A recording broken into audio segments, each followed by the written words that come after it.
Hi guys, my presentation on the country of Turkey. So,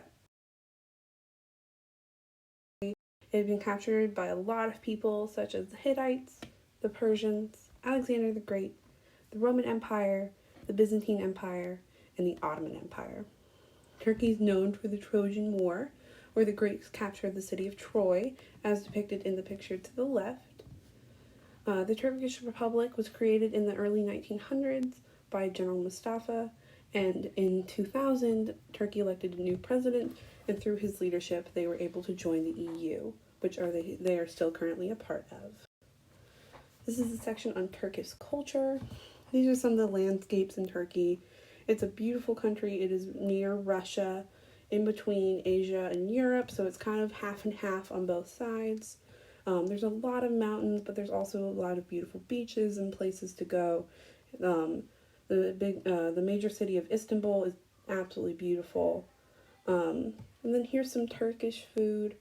There's some pretty common ones that we know, like baklava and lentil soup and kebab and shawarma. It's pretty common Mediterranean food. You see it a lot in like Greek restaurants, Mediterranean restaurants in the U.S.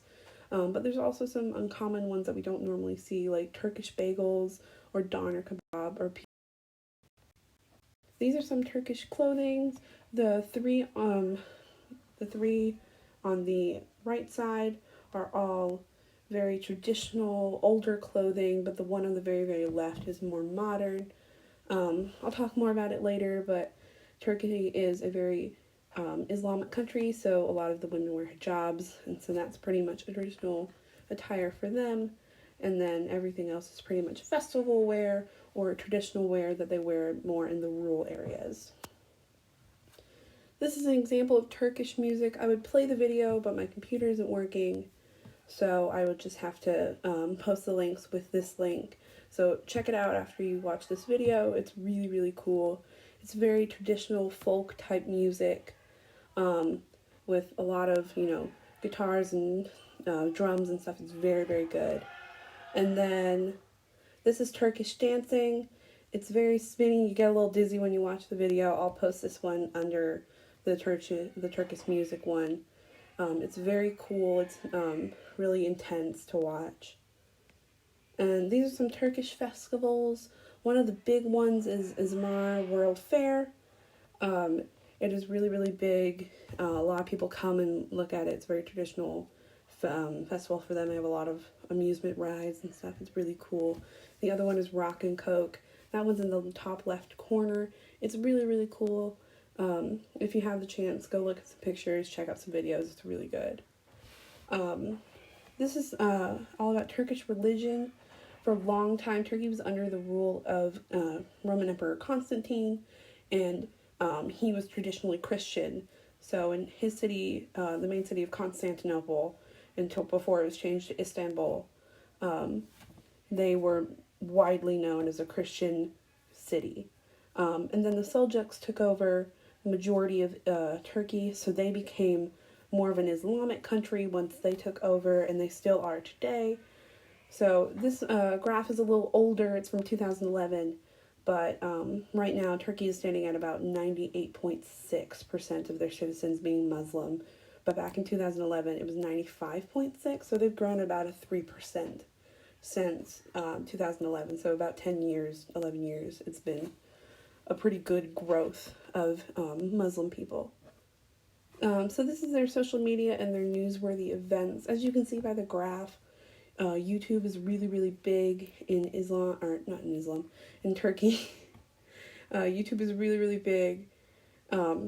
Instagram is also one of the bigger ones, and so is WhatsApp, Facebook, and Twitter.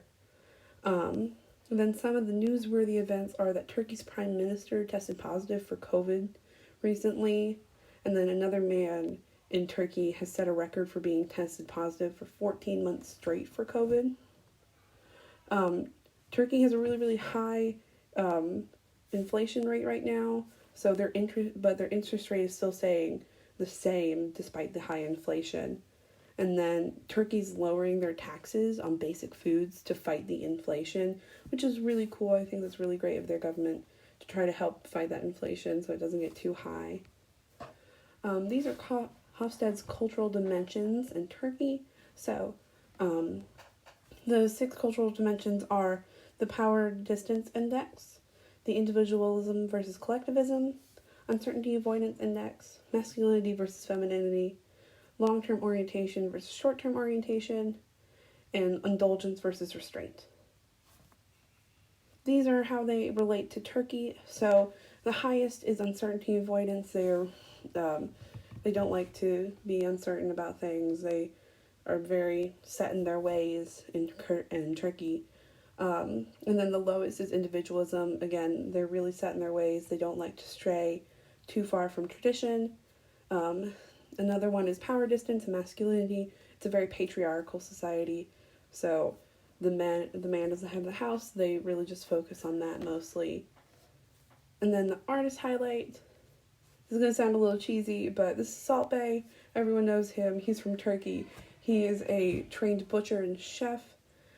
He went viral a few years ago for one of his butchering videos that he posts on YouTube. And ever since then, he's gone really big. He just opened a restaurant in Houston.